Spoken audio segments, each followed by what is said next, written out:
बघा पहिल्या भागामध्ये आपण अभिधा शब्दशक्ती बघितलेली आहे, बरोबर का?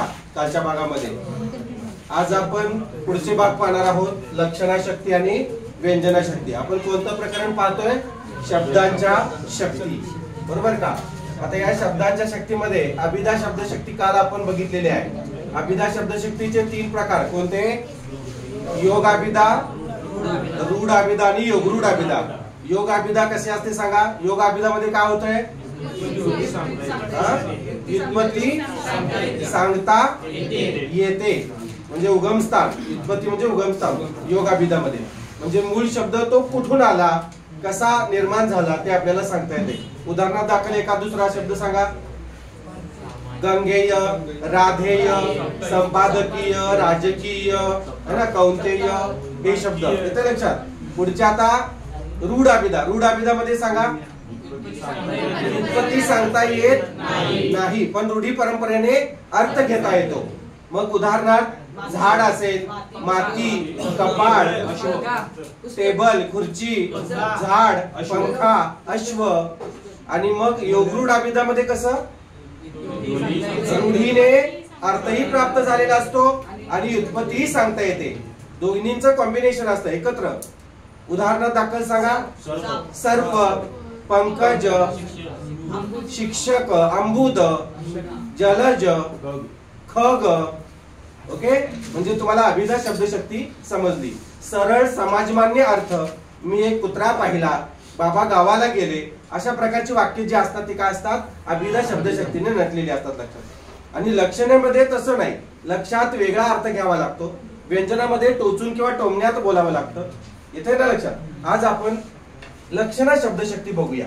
लक्षणा शब्दशक्तीचे जे इतर प्रकार जे आहेत हे निरूढा लक्षणा, प्रयोजनवती लक्षणा, गौणी लक्षणा, शुद्धा लक्षणा, परत गौणी लक्षणाचे सारोपा गौणी लक्षणा, साध्य वसाना गौणी लक्षणा, लक्षणा शुद्धा लक्षणा, हे जे आहेत हे सगळं प्रकार आपण बघायचे नाही आहेत.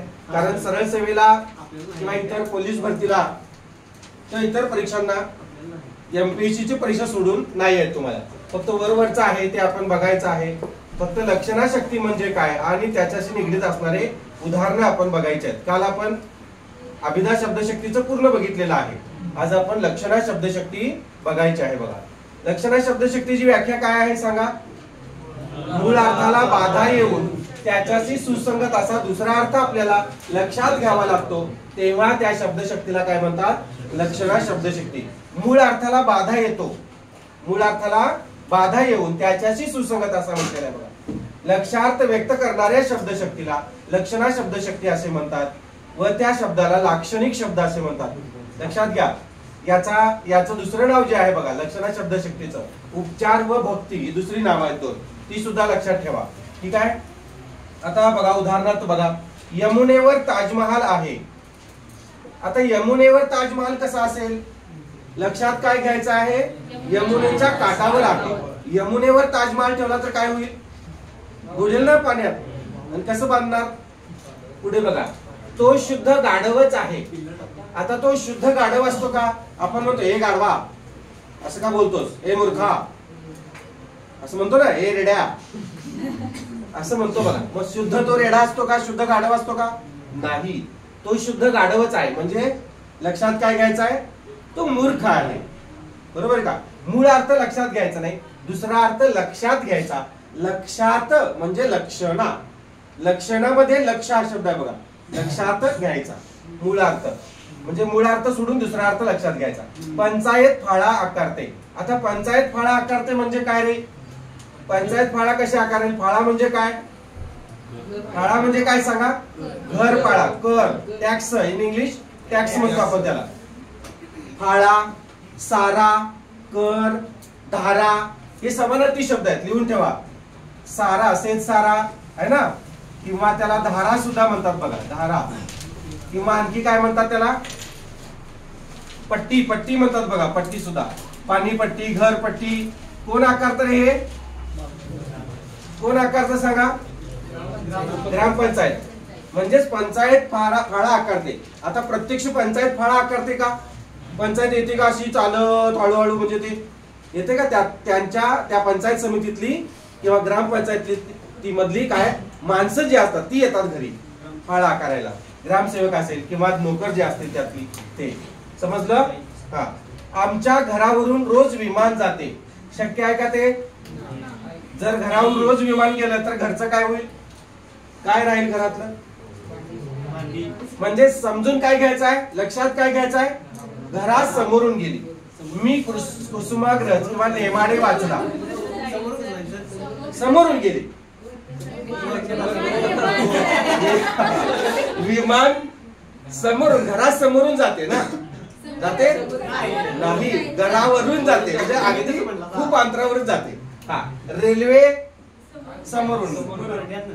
त्यानंतर आणि काय सांगितलं होतं? हत्ती. आमच्या घरावरून हत्ती गेला, असं म्हणजे समोरून गेला. रेल्वे आणि हत्ती समोरून, विमान मात्र फार वरून, असं लक्षात ठेवा. आता मी कुसुमाग्रज वाचला, मी नेमाडे वाचला असं म्हणतात बघा. वाचले किंवा वाचला असं घ्या. प्रत्यक्ष यांना धरून वाचलंय का? हो थांबा नेमाडे साहेब थांबा, मी वाचतो तुम्हाला असं म्हणून चालेल? त्यांच्याशी निगडीत असणारे समग्र त्यांचं वाङ्मय तुम्ही वाचलेलं आहे. पुणे हुशार आहे, कोल्हापूर शूर आहे, असं होईल का हो? पुणे हुशार असते का? नाही, म्हणजे पुण्यातील माणसं हुशार आहेत असं त्याचा अर्थ आहे. कोल्हापूर शूर आहे, कोल्हापूर शूर असते का? कोल्हापुरातील माणसं शूर आहेत, है ना? रांडाच्या बिंडाच्या म्हणत सुट्टी देत नाहीत बघा. पुढे नाही, खरंच आहे ते. हा, मी ते जाणले बघा. परवाच्या विधानसभा निवडणुकीमध्ये इतर जिल्ह्यांमध्ये पंतप्रधान गेले नाही. इतर जिल्ह्यांमध्ये सगळी यंत्रणा जी होती केंद्रातली ती कुठेच गेली नाही, पण कोल्हापुरामधलं मध्ये मात्र याच्या प्रचारासाठी हो सगळी केंद्रीय यंत्रणा कोल्हापुरात. एवढं कोल्हापूरला घाबरतात का? हा, आणि तेवढं मात्र साध्य झालं की एकही सीट आली नाही विरोधकांची. खूप चांगलं झालं का वाईट झालं? एका दृष्टीने वाईट झालं, एका दृष्टीने चांगलं झालं, है ना? नाण्याला दोन बाजू असतात. आता चांगलं की वाईट आपण बघायचं, आपण इकडे बघायचं. तुम्ही जेव्हा उभा राहाल तेव्हा आपण बघूया. रंगमंचावर खूप साऱ्या पांढऱ्या टोप्या बसल्या होत्या. आता रंगमंचावर पांढऱ्या टोप्या बसतील का हो? नाही, टोप्या घालून कार्यकर्ते बसले होते, माणसं बसली होती. लक्षात घ्या. मुंबईतील गर्दी म्हणजे मुंग्यांचे वारुळच. मग मुंबईतली गर्दी म्हणजे मुंग्यांचं वारुळ आहे का? प्रत्यक्ष लक्षात काय घ्यायचं? मुंग्यांसारखे म्हणजे वारुळासारखी एवढी खूप गर्दी, म्हणजे माणसं तेवढी असतात. किल्ल्यातून 100 तलवारी बाहेर पडल्या. आता प्रत्यक्ष 100 तलवारी बाहेर पडतील का हो? नाही. लक्षात काय घ्यायचंय? 100 तलवारधारी सैनिक बाहेर पडले, मावळे बाहेर पडले. पानिपतावर 1.25 लाख बांगडी फुटली. 1.25 लाख बांगड्या नेऊन तिथं फोडल्यात का? कासाऱ्याकडून विकत घेतल्या आणि असं केलंय का? नाही. काय केलंय? 1.25 लाख बांगडी फुटली म्हणजे काय केलंय? तेवढ्या लोकांना, तेवढ्या मावळ्यांना वीर मरण आलेलं आहे, म्हणजे तेवढ्या स्त्रियांना वैधव्य प्राप्त झालेलं आहे. लक्षात घ्या. बरोबर ना? 1.25 लाख स्त्रियांना वैधव्य प्राप्त झालं. कार्यक्रमाला 1000 पानं उठली म्हणजे रे म्हणजे तेवढी माणसं, 1000 माणसं जीवली, असं लक्षात घ्यायचं. आज भाजी मंडईत 100 गाड्यांची आवक आली. आज भाजी मंडईत 100 गाड्यांची आवक आली म्हणजे प्रत्यक्ष गाड्या आल्यात का? तेवढ्या गाड्या भरून भाजी आलेल्या असा अर्थ आहे. आमच्या दारावरून हत्ती गेला, रेल्वे गेली, ऍज इट इज. समजलं? हा. आम्ही ज्वारी खातो, आम्ही बाजरी खातो. मज्जा आली असती असं जर असतं तर. दळायचा खर्च वाचला असता, लाईट वाचली असती, निवडायचा खर्च वाचला असता. हे घे मुठभर, तुझं तू निवड, तुझं तू. किंवा डब्यातून तुम्ही इकडं आज काय आणलेस? मी गहू आणले. तू काय नाचणं आणलं? तुम्ही काय सर आणलं? तांदूळ आणले, मक्का आणल्यात, स्वीटकॉर्न आणले. बाबा ताटावर बसले. ताटावर कसं बसायचं? मग जेवायचं कोण? है ना? कसं जेवणार? ताटाच्या समोर बसले, असं येणार. आम्ही नदीवर जेवण केले. नदीवर कसं जेवण करणार? तरंगत तरंगत नदीच्या काठावर जेवण केले असा अर्थ लक्षात घ्यायचा. गंगेत गवळ्यांची वस्ती. परीक्षेला आलेले वाक्य आहे. गंगेत गवळ्यांच्या वस्ती. गंगेत कशी गवळी करतील वस्ती? वस्ती म्हणजे राहणे. मग गंगेच्या पाण्यात करतील का? गंगेच्या काठावर गवळी लोक वस्ती करतात असा त्याचा अर्थ आहे. सगळा वर्ग हसला. वर्ग हसतो का? वर्गातील हा मुले हसतात. गौतमी पाटीलचा नाच पाहिला अख्खा गाव लोटला होता. दुसरं काय नाव सापडलं नाही का म्हणणार? नाच, डान्स, नाद. गौतमी पाटीलचा नाच पाहिला अख्खा गाव लोटला होता. अख्खा गाव लोटायला कसं शक्य आहे का? गाव लोटणे म्हणजे काय? माणसं तेवढी आली होती, सगळी गावातील माणसं आली होती असा अर्थ लक्षात घ्यायचा. सगुणाबाई वाड्यावर आल्या. वाड्यावर कसे येतील? मग खोलीत कोण जायचं? वाड्यावर जातील का सगुणाबाई? नाही जाणार. याचा अर्थ काय लक्षात घ्यायचा?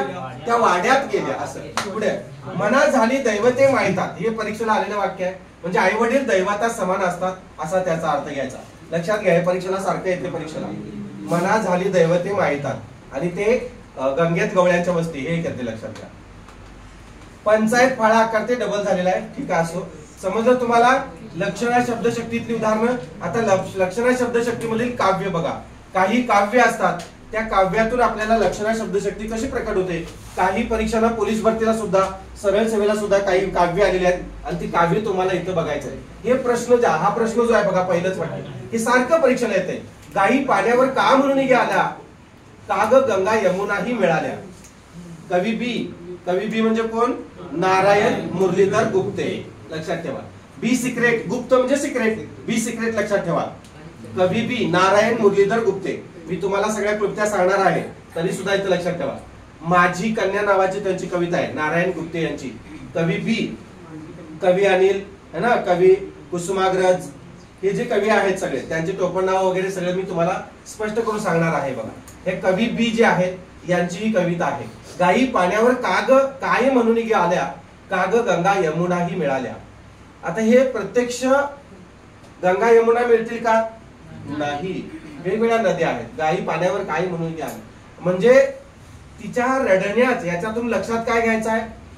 ती रडते. विरहाच्या दृष्टिकोनातून ती काय करते? रडते. म्हणजे दोन्ही डोळ्यातलं पाणी कुठं आलेलं आहे? इथं आलेलं आहे, एकवटलेलं आहे असं.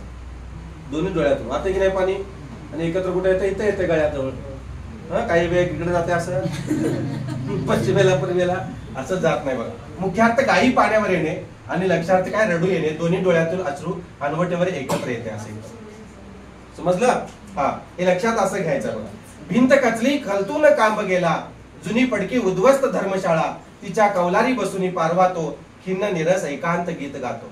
ही बालकवींची कविता आहे. बघा, त्र्यंबक बापूजी ठोंबरे बालकवी तुम्हाला माहिती आहे. ही पारव्याची खिन्न अवस्था जी आहे ती या लक्षणा शक्तीतून काय केलेली आहे? मुख्यार्थ काय? आता मुख्य अर्थ पारव्याचे निरस गीत आणि लक्षात काय घ्यायचं आहे? एकाकीपणाचे आयुष्य. एकाकीपणात असंच कुठंतरी असं पडक्या भिंतीवर, पडक्या शाळेत जाऊन बसायचं, कुठंतरी एकटा चौकात बसायचं, माळावर बसायचं. पुढं बघा, पितात मेले ओल्या उंदीर, माना पडल्या मुरगळल्या विन, ओठावरती ओठ मिळाले, माना पडल्या, गरीब बिचारे बिळात जगले, पिपात मेले उचकी देऊन. बासी मर्ढेकरांची ही कविता आहे. मराठी नवकवितेचे प्रवर्तक आहेत, ते जनक आहेत. मर्ढेकरांच्या कवितेत गेयत आहे. परीक्षेला प्रश्न आला होता की कोणत्या कवीच्या कवितेत गेयत आहे, तर मर्ढेकरांच्या कवितेत गेयत आहे. मराठी नवकवितेचे जनक कोण? मराठी नवकवितेचे जनक जे आहेत ते बासी मर्ढेकर. अलग लक्षात. मराठी काव्याचे जनक कोण? केशवसूत. हा, जननी सावित्रीबाई फुले. आधुनिक नवकाव्याच्या जननी सावित्रीबाई फुले. ते तुम्हाला सविस्तर मी नंतर सांगेनच, टोपण नावाच्या वेळेला वगैरे. तर इथं फक्त हे लिहून ठेवा, मराठी नवकवितेचे प्रवर्तक किंवा मराठी नवकाव्याचे जनक कोण, तर बासी मर्ढेकर. लक्षात.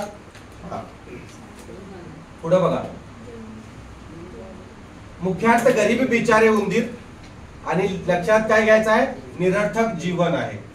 जीवन सगळे निरर्थक जीवनाची व्यथा यातून मांडलेली आहे असा लक्षात घ्यायचा. पिपात मेले ओल्या उंदीर, वादळ असे भरून आले, तारू भडकटणार होते, लाटा अशा घेरत होत्या, काही सावरणार नव्हते.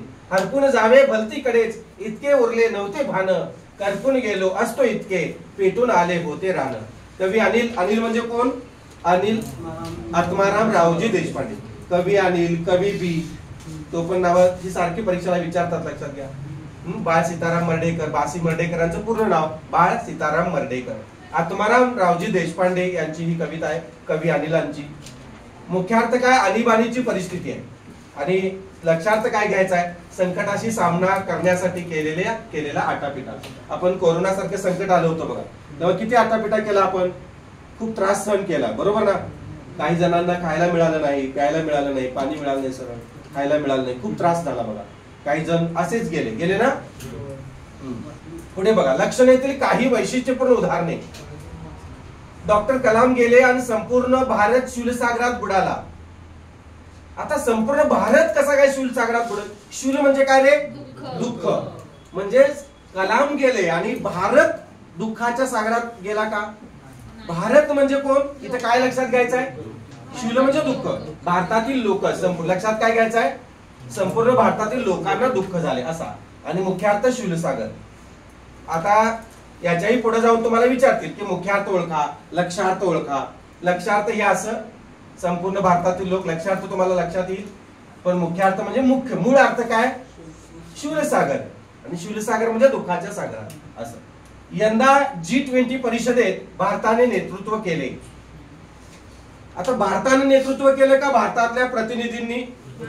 भारतातील प्रतिनिधींनी. बघा, लोकप्रतिनिधी तिथे गेले आणि तिथं त्यांनी काय केलं, सगळा भारत गेला तर काय होईल, G20चं काय होईल, बिस्किट पुडा 2020 पुष्कळ की नाही. हाजी करायची वेळ. हिंदू कादंबरीमुळे भारतचंद्र नेमाडेचे नाव महाराष्ट्रभर गाजले. हिंदू जगण्याची समृद्ध अडगळ, काय, भालचंद्र नेमाडे, बरोबर का. मुख्यार्थ भालचंद्र नेमाडेंचे नाव. आणि भालचंद्र नेमाडेंचे नाव महाराष्ट्र गाजले म्हणजे महाराष्ट्रातील लोकांना माहित झाले. गाजले म्हणजे काय, माहित झाले. समजलं का? कोणी वाजवलंय? खासगीकरणाच्या वादातून काल भारत बंद होता. लक्षात काय घ्यायचं, भारत बंद होता म्हणजे काय लक्षात घ्यायचं, भारतातील लोकांनी आपला व्यवहार बंद ठेवला होता, बरोबर आहे का. संपूर्ण भारतातील राज्य, जिल्हे, तालुके, गावे बंद होती. गावातील किंवा जिल्ह्यातील सगळा व्यवहार बंद होता, भारत बंद. लक्षात आलं का. मुख्यार्थ हा आणि लक्षार्थ हा. कसं, खूप दिवसांनी तिची कळी उमलली. बघा, खूप दिवसांनी तिची कळी उमलली. आल्या मुख्यार्थ कळी उमलली. आणि लक्षात काय घ्यायचं, खूप दिवसांनी ती प्रसन्न वाटत होती. बघा, लागते तिची कळी. आता कळी उमललेले का नाही, म्हणजेच नेमके काय लक्षात घ्यायचं आहे, खूप दिवसांनी ती प्रसन्न वाटत होती. काय, गुलाबरावांच्या विनोदी भाषणाने सभागृहात हशा पिकला होता. हशा पिकणे हा मुख्यार्थ आहे. हशा पिकणे म्हणजे काय, हशा कसा पिकल, तुम्ही उगत घातला होता का, नाही. म्हणजे लोकांना फार हसू आले. म्हणजे तुमचा सुद्धा हशा पिकतो की नाही बघा, रोजच. असा एक दिवस आहे का हो माझ्या शिकवण्यामध्ये, म्हणजे वर्णमालेपासून मी संधी प्रकरणामध्ये सुद्धा तुम्हाला हसवले की नाही. कारण संधी प्रकरण, प्रयोग प्रकरणामध्ये सुद्धा तुम्हाला हसवले की नाही, हसवले ना. कारण प्रयोग प्रकरण, संधी प्रकरण यात काय हसासारखं नाहीच आहे मुळात, तरी सुद्धा मी तुम्हाला हसवलं बघा. काहीतरी हसवलं ना. येत्या पंचायतीच्या निवडणुकीत चेहरे निवडून येतील. आपलं तत्वच आहे हसत खेळत शिक्षण, फक्त हसल्यावर खेळायला जायचं नाही. कसं, मुख्यार्थ काय, नवे चेहरे. बघा, येत्या पंचायतीच्या, हे समजलं हशा पिकणे. येत्या पंचायतीच्या निवडणुकीत नवे चेहरे निवडून येतील. आता नवे चेहरे निवडून येतील म्हणजे काय रे, नवे उमेदवार निवडून येतील असा त्याचा लक्षात अर्थ घ्यायचा. बघा, गणपती विसर्जनाला सारे रस्ते फुलून गेले होते. गणपती विसर्जनाला सारे रस्ते फुलून गेले होते. रस्ते फुलून कसे जातील, फुलात कधी म्हणजे लोकांची गर्दी झाली होती असं. रस्ते फुलून गेले मुख्यार्थ. लक्षात काय घ्यायचं आहे, लोकांनी गर्दी केली होती. सर्व प्रकारचे वाक्प्रचार व म्हणी लक्षार्थ व्यक्त करतात. आता म्हणी मधील लक्षार्थ पहिल्यांदा बघूया आणि मग वाक्प्रचारांमधील लक्षार्थ बघूया. शिकेल त्याची विद्या. आता शिकेल त्याची विद्या म्हणजे शेजारची विद्या नव्हे, गावातली की शाळेतली नव्हे. म्हणजे जो मन लावून शिकतो त्यालाच विद्या प्राप्त होते. समजलं. लक्षात काय घ्यायचं आहे, जो मन लावून शिकतो त्यालाच विद्या प्राप्त होते. वैद्याची पोरं गालगुंडाने गेली. आता लक्षात काय घ्यायचं बघा, आता वैद्य म्हणजे कोण, डॉक्टर. त्याचीच पोरं गालगुंड उठून मेली. लक्षात काय घ्यायचं, आपल्या ज्ञानाचा उपयोग आपल्याच माणसांकरिता न करणे.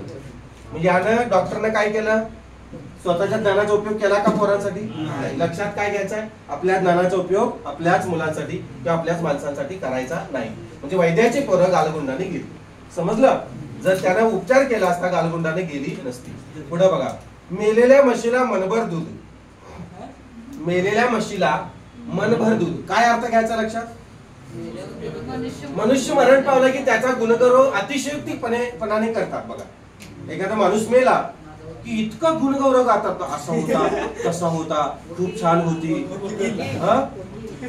तो जिवंत असताना त्याची कधी स्तुती करणार नाही. जिवंत असताना त्याला कधी म्हणणार नाही थँक्यू किंवा खूप छान आहे, चांगला वाग, हे कर ते कर, तुझं असंच वर्तन ठेव. तू मेला की सगळी सांगत सुटतात. आहे ते सुद्धा, नको आहे ते सुद्धा सांगतात बघा, किंवा ते जे घडलं नाही ते सुद्धा सांगतात. 12 पिंपळावरचा मुंजा. अरे आता बघा, 12 पिंपळावरचा मुंजा म्हणजे काय? लक्षात काय द्यायचं? एका ठिकाणी टिकून न राहणारा भटक्या मनुष्य.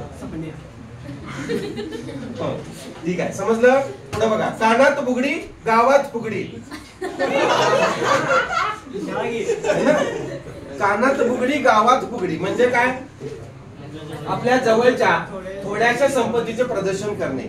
कानात नुसती बुगडी घातल्या आणि गावभर फुगडी घालत्या. हे बघा माझ्या बुगडी आहे, बागेची बुगडी आहे. औसी खाई तूप आणि सकाळी पाही रूप. औसी खाई तूप एवढस पुलस एवढूस. कराडमध्ये काय म्हणतात माहिती आहे का? वाईच. वाईच म्हणजे जरास. औसी हे काय आहे? कोकणी आहे.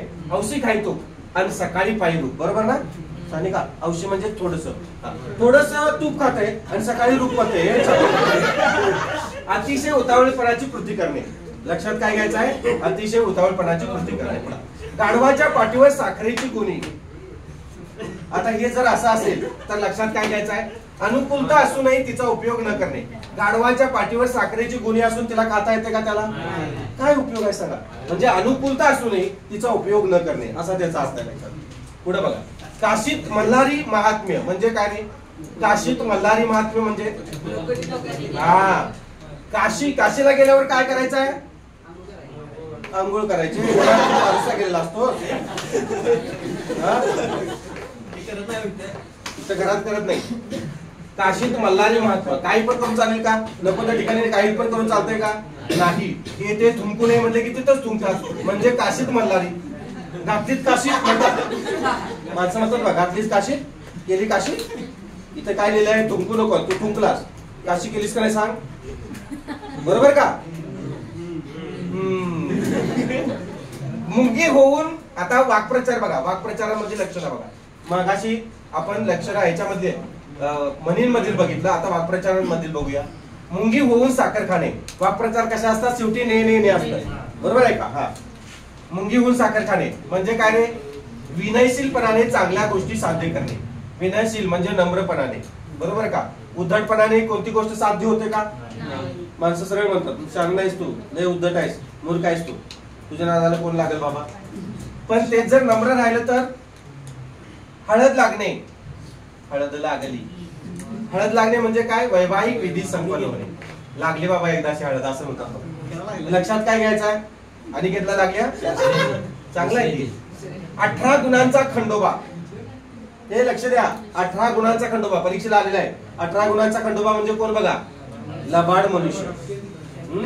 तुमच्यापैकी कोण आहे का 18 गुणांचा खंडोबा? नन्या. माझ्या काळजाचा लचका तुटला की रे नन्या. काळजाचा लचका तुटणे. लक्षात काय घ्यायचं आहे? मन अत्यंत व्यथित होणे. काळजाचा लचका तुटणे म्हणजे मन अत्यंत व्यथित होणे. खाज जिरवणे म्हणजे काय? गोड मोडणे, रग उतरवणे. म्हणजे खाज जिरवतो थांब, बरोबर. त्याची काय? आवळ्या भोपळ्यांची मोठ बांधणे म्हणजे काय? भिन्न प्रवृत्तीच्या माणसाला एकत्र आणण्याचा प्रयत्न करणे. असं जर झालं तर लय वाईट होत्या. आवळ्या भोपळ्याची गाठच बांधली असं म्हणतात मला. भिन्न भिन्न लोक म्हणजे भिन्न भिन्न विचारांची लोक एकत्र आली की त्यांचं काहीच जुळत नाही. लय भांडणं होतात, लय त्रास होतो. पुढे बघा, ढंग धतुरा दाखवणे. ढंग धतुरा दाखवणे म्हणजे काय रे? सोंगढोक करणे किंवा फसवणे. त्याने मला धतुरा दाखवला म्हणजे फसवलं सरळ सरळ असा अर्थ आहे बघा. फुंकून पाय टाकणे म्हणजे आता आपण फुंकून ताक पिणे असंही इथे लिहू शकता, घेऊ शकताय. फुंकून पाय टाकणे म्हणजे काय? दूरवरचा विचार करून कार्य करणे, बरोबर ना? हल्ली फुंकूनच पाय टाकावे लागतात. मनात गाठ बांधणे म्हणजे मनात गाठ कशी बांधायची? मन आहे की नाही हाच मोठा प्रश्न आहे. आज जाऊन गाठ कशी मारणार? सर्जरी करायला लावूया, सुतळीन कसं होणार? एखाद्या गोष्टीविषयी पक्का ग्रह करून घेणे, मनात गाठ बांधणे. यमपुरी करणे म्हणजे काय? पाणीपुरीची बहीण. यमपुरी करणे म्हणजे काय रे? जगणे अशक्य होईल अशी अवस्था करणे. एखाद्याची तुम्ही करता बघा, टॉर्चर करणे, थोडक्यात टॉर्चर. हा तुला कोणी केलं रे? स्वप्न्या. मधाचे बोट लावणे म्हणजे आशा दाखवणे. लय मधाचं बोट दाखवू नको, आशा दाखवू नको. हा दावल्या तुला.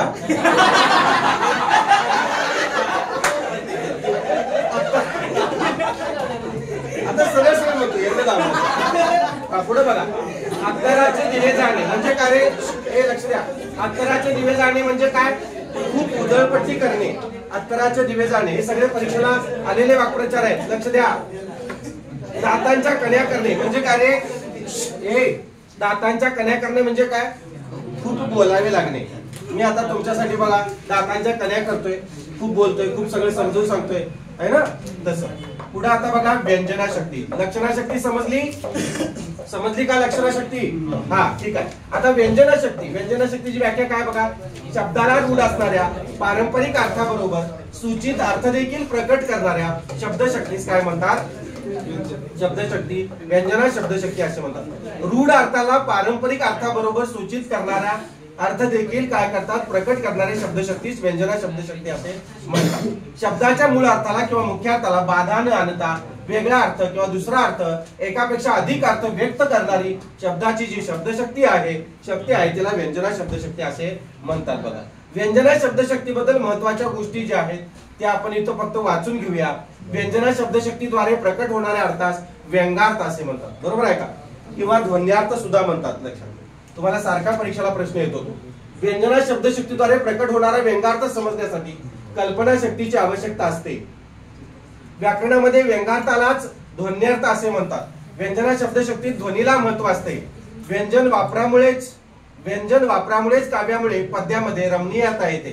काव्यामध्ये पद्यामध्ये असे व्यंजना शब्दशक्तीचा वापर केला की रंजकता, रमणीयता प्राप्त होते. मूळ अर्थाला किंवा मुख्य अर्थाला बाधा न येता शब्द उच्चारता बरोबर वाच्यार्थापेक्षाही वेगळ्या अशा रमणीय अर्थाची जी भावना निर्माण होते त्याला व्यंगार्थ, ध्वन्यार्थ, सूचितार्थ किंवा प्रतीयमान अर्थ असे म्हणतात. बघा, हे चार अर्थ लक्षात ठेवा.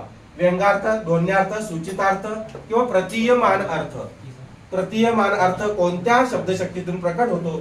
सूचितार्थ कोणत्या शब्दशक्तीतून प्रकट होतो? ध्वन्यार्थ कोणत्या शब्दशक्तीतून प्रकट होतो? किंवा व्यंगार्थ कोणत्या शब्दशक्तीतून प्रकट होतो? असे प्रश्न तुम्हाला परीक्षेला येऊ शकतात. उत्तर काय?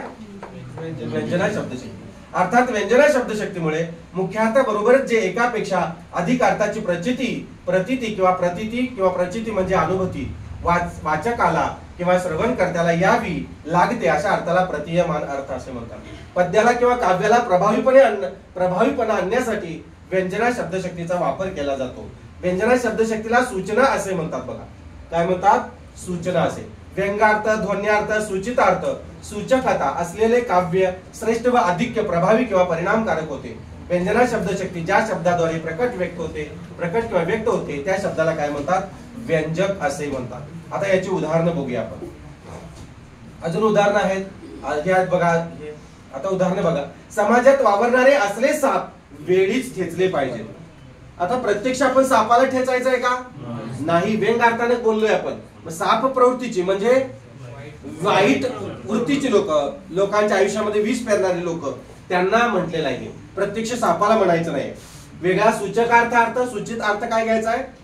की विष ओकणारी माणसं, गरळ ओकणारी माणसं किंवा लोकांच्या आयुष्यात विष पेरणारी माणसं, बरोबर का? चाड्या लावणारी, काड्या करणारी माणसं त्यांना म्हणायचं. समाजात वावरणारे असल्या जळवा वेळीच ठेचल्या पाहिजेत. आता जळवा हा प्रत्यक्ष त्यांना ठेचायचा आहे का? म्हणजेच वाईट प्रवृत्तीच्या ज्या लोक असतात, शोषण करणारे, कमी मोबदल्यात जास्त काम करून घ्यायचं अशा अर्थाची जी लोक असतात बघा, अशी लोक असतात त्यांना जळवा म्हणायचं. सूर्य अस्ताला गेला. आता हे वाक्य काही जणांना अभिधा शब्दशक्तीचं वाटेल. सूर्य अस्ताला गेला, अभिधा शब्दशक्तीचं उदाहरण नाही आहे, त्याला स्टार्ट करून ठेवायचं. आता यातून वेगवेगळे अर्थ, ध्वन्यार्थ जे आहेत, सूचित अर्थ वेगवेगळे होतात. बाबा पहा सूर्य अस्ताला गेला असं वाक्य परीक्षेला आलेलं आहे. बाबा पहा सूर्य बुडाला. आता ह्यातून काय अर्थ व्यक्त होतो? विभिन्न व्यक्तींच्या मनात येणारे वेगवेगळे अर्थ काय असतात बघा. स्वयंपाकाची वेळ झाली, सूर्य अस्ताला गेला म्हणजे काय? नवविवाहिताच्या मनात म्हणजे त्या नव्या नवरीच्या मनात काय येईल? चला बाबा सूर्य अस्ताला गेला, आता कामाला लागूया, स्वयंपाकाला लागूया. अभ्यासाची वेळ झाली असं कोण म्हणेल? विद्यार्थ्याच्या मनात शाळेतून आलेला आहे, चला आता सूर्य अस्ताला गेला, आता आपण अभ्यासाला बसूया. कातरस्थानाची वेळ झाली, कातरस्थानाची वेळ झाली. विप्राच्या, द्विजाच्या मनात, विप्र किंवा द्विज म्हणजे ब्राह्मण, ब्राह्मण लोक संध्याकाळची सुद्धा आंघोळ करतात, पहाटे करतात आणि संध्याकाळी. संध्याकाळी कधी? म्हणजे पूर्ण रात्र व्हायच्या आधी, संध्याकाळच्या आधी. सांज काय म्हणतात? तिन्ही सांज, तिन्ही सांजेला त्याला कातर वेळ म्हणतात. आलं का लक्षात? सूर्य अस्ताला गेला हे व्यंजना शब्दशक्तीचं उदाहरण आहे बघा. पुढे चोरी, आणखी काय अर्थ आहे? चोरी करण्याची वेळ झाली चोरट्याच्या मनामध्ये. आता सूर्य बुडालाय, सूर्य अस्ताला गेलेला आहे, चला आता आपण बाहेर पडूया, आता सुट्टी द्यायची नाही. हा, कोणाच्या घरात जायचं काय सगळा प्लॅन दिवसभर ठरलेला असतो. आता हल्ली दिवसा सुद्धा चोऱ्या व्हायला लागल्या. पूर्वी रात्री व्हायच्या 2 ते 4 या वेळेत, बरोबर 2 वाजल्यापासून ते 4 वाजेपर्यंत. का सांगा? 2 ते 4 या वेळेत गाढ झोप असायची. आता रात्रीचं पण ऑनलाईन असते. घरात 7-8 माणसं असतील तर 1-2 तरी ऑनलाईन असतात. त्यामुळे ते 2 वाजता पण जात नाही, 11ला तर नाहीच नाही, पहाटे पण नाही. कारण पहाटे सर्वांचे अलार्म वाजतात, ह्याचा 5ला त्याचा 6ला. मग आता ह्यांना दिवसभर सगळी जिकडे तिकडे असतात, जॉबला असतात प्रत्येक जण, त्यांच्या व्यापात, पोरं शाळेला. मग दिवसभर फोन, एखादा म्हातारा घरात किंवा एखादी म्हातारी, आजी किंवा आजोबा दोन्हीपैकी एक, त्याला एकाला दिसतं एकाला नाही. आजोबा चौकात गेलेले असतात आपल्या मित्रांबरोबर, आजी एकटीच बसत्या, त्यावेळेला बरोबर कार्यक्रम होतोय. हा, आता मी प्लॅन सांगितलं मग तसं करू नका, करायची वेळ येईल. मग संध्यापानाची वेळ झाली म्हणजे काय? आजी त्या मनात संध्यापान कसलं असतंय? 307. संध्यापान म्हणजे चहा वगैरे. गुरेढोरे घरी नेण्याची वेळ झाली बळीराजाच्या मनात. बळीराजा म्हणजे कोण आहे? शेतकरी. शेतकरी आता काय म्हणणार? चला आता दिवस बुडला, जाऊया, आपल्याकडे बॅटरी वगैरे काही नाही, घरी जाऊया. असं. पहा गाडी आली, आपण म्हणतो का? पहा गाडी आली. आता गाडी आली याचा अर्थ काय? या गाडी, यामध्ये व्यंगार्थ काय आहे, सूचक अर्थ काय आहे, वेगवेगळे अर्थ दोन्हीत काय होतात सांगा. प्रवासी काय म्हणेल? गाडी गडबडीत बस गाडीत बसण्यासाठी तयार होईल, म्हणजे गाडी आली म्हणजे तो तयार होणार. चोर काय म्हणणार? गाडी आली म्हणजे कोणाची गाडी आली? पोलिसांची गाडी आली. मदतनीस अपघातग्रस्ताला गाडीत बसवण्यास तयार. मदतनीसाच्या मनात काय येणार? एखादा अपघात घडलेला आहे, गाडी आली म्हणजे मदतनीस काय म्हणणार? चला गाडी आली, चला याला आत टाका. असं. दुकानदार मालक काय म्हणणार? माल उतरून घेण्यास तयार. दुकानदार मालकाच्या मनात काय येणार? गाडी आली म्हणजे मालगाडी आली, असं. बरोबर. या गाडीचे अनेक अर्थ सूचित होतात इथून. परीक्षार्थीच्या मनात कसं होणार? गाडी आली म्हणजे खिडकीतून बघतोय, गाडी आली, गाडी आली, स्क्वॉड आले, स्क्वॉडचे वाहन आले. स्क्वॉड म्हणजे तपासणी पथक, बरोबर का? आम्हाला प्रश्न विचारला होता BA ला असताना, स्क्वॉड म्हणजे काय? मराठीला, BA ला मराठी स्पेशल होता, मराठीमध्ये सगळं सांगायचं होतं. गुरुजी इंग्लिश शब्द सांगायचे आणि आम्ही ते मराठीमध्ये सांगायचो. तेव्हा जमलं नाही. स्क्वॉड म्हणजे काय? आपल्या डोक्यात एकच लहानपणापासून स्क्वॉड स्क्वॉड स्क्वॉड असंच असते, ऐकलेलं असते. आपला मोठा भाऊ 10वीला असेल तर तो सांगत यायचा, आई आज स्क्वॉड आलं होतं. स्क्वॉड म्हणजे नेमकी काय माहित नव्हतं. आपण 10वीला गेलो तेव्हा स्क्वॉड आलंच नाही. मी मग 11वीला गेलो, 12वीला गेलो तेव्हाही स्क्वॉड आलं नाही. मग BA ला सरांनी विचारलं मग स्क्वॉड म्हणजे काय? मग मी कसं सांगणार? पोरं म्हणलीत माणसं. आता माणसं म्हणजे स्क्वॉड कसं काय? पथक आलं ना तपासणी करण्यासाठी. पुढे बघा आता, चला घंटा झाली, घ्या घंटा, सॉरी बघा घंटा झाली याचा अर्थ काय होणार सांगा? विद्यार्थी काय म्हणणार? विद्यार्थ्याच्या मनात काय येणार? शाळा सुटली, बरोबर का? सुटण्याची, शाळा सुटण्याची, भरण्याची वेळेस, आश्रम किंवा तुरुंग किंवा उपाराच्या जेवणाची वेळ. तुरुंगामध्ये सुद्धा घंटा होते बघा, आश्रमशाळेत सुद्धा घंटा होते, नाट्यगृहात सुद्धा घंटा झाली की काय होतंय? नाटक सुरू होते, बरोबर का? आणि रेल्वे स्टेशन मध्ये घंटा झाली की रेल्वे येण्याची वेळ होते. लक्षात कुसुमाग्रज, बासी मर्ढेकर, नारायण सुर्वे इत्यादींच्या कवितांमधून व्यंगार्थ ध्वनित होतो. कोणाकोणामधून? आता हे काय तुम्हाला विचारत नाही, हे एमपीएससी ला वगैरे विचारतात मल्टिपलला. म्हणजे एमपीएससी मधला गट ब गट अ यामध्ये सुद्धा हे जवळपास 85 ते 80% कव्हर होत आहे. थोडस फक्त भाग राहतो, तो फक्त त्यांना एक्स्ट्रा करावा लागतो. कुणी मारावे, कुणी मरावे, कुणी जगावे खाऊनी दगड, बासी मर्ढेकरांची कविता आहे. आता हे व्यंगार्थाने काय बोललंय, काय सूचित होतं यातून? काय होतो सूचित? कुणी मारावे, कुणी मरावे, कुणी जगावे खाऊनी दगड. म्हणजे प्रतिकूल परिस्थितीत कसं जगायचं, किंवा कुणी कोणाला सावरायचं, कुणी कोणाला आवरायचं, कुणी कोणाला धक्का द्यायचा, कुणी हे करायचं, हे सगळे याच्यामधून बासी मर्ढेकरातून म्हणजे या कवितेतून सूचित होत. बघा, ह्या गंगेमध्ये गगन वितळले, शुभाशुभाचा फिटे किनारा, अर्ध्या हाकेवरी उतरला बुद्ध गयेचा पिवळा वारा. बुद्ध गयेचा पिवळा वारा हे सारखं परीक्षेला येते बघा. बुद्ध गयेचा पिवळा वारा एवढं सुद्धा येऊ शकते तुम्हाला. बुद्ध गयेचा पिवळा वारा हे काव्य कोणत्या शब्दशक्तीमध्ये व्यथित होते, प्रकट होते? तर व्यंगार्थामध्ये. ही कविता लक्षणा व व्यंजना दोन्ही शब्दशक्तीमध्ये येते. तुम्हाला आलं तर फक्त व्यंजना लिहा. एमपीएससी ला हे मल्टिपल आलेलं आहे उत्तर याचं, लक्षणा आणि व्यंजना, अ आणि ब बरोबर.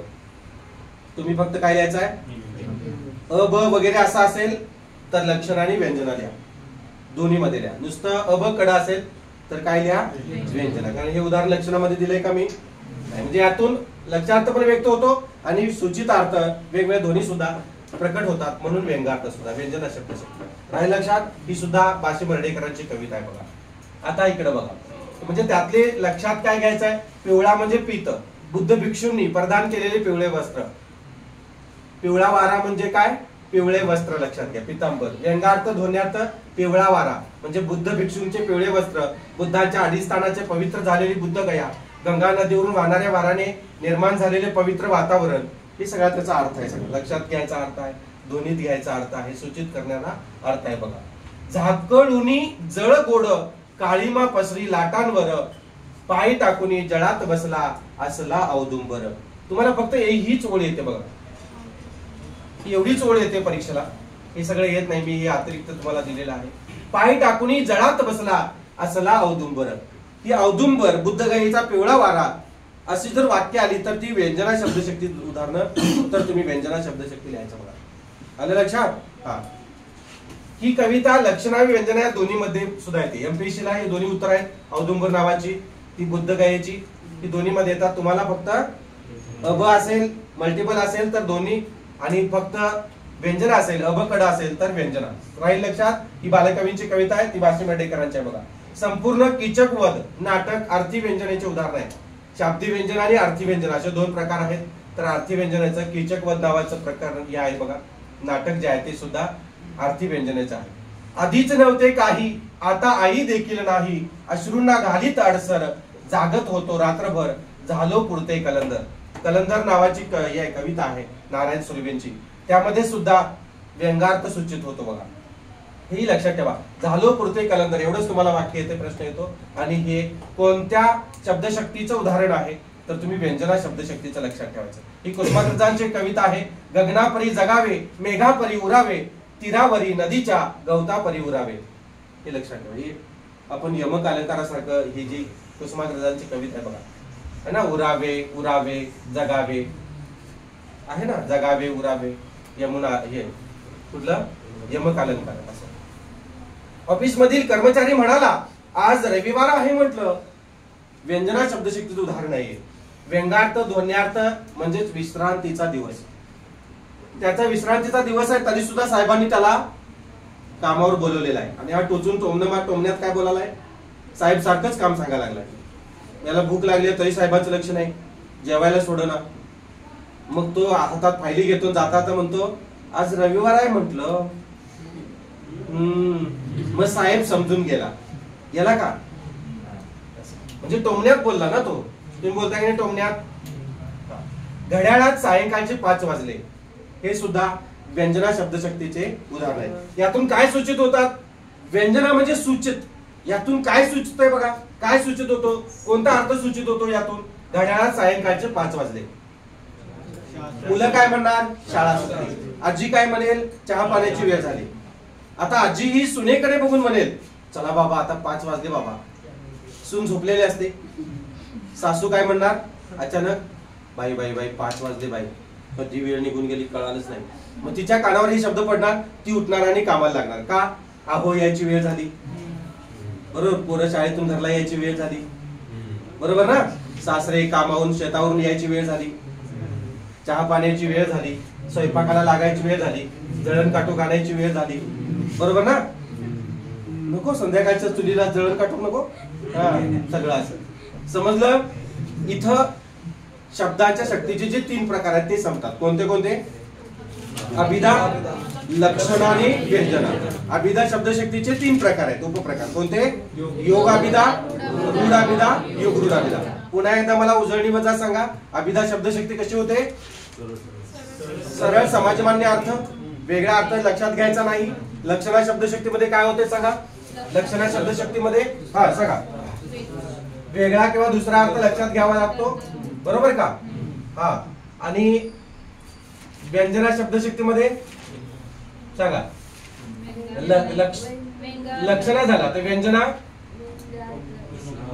व्यंजना शब्दशक्तीमध्ये काय होतंय?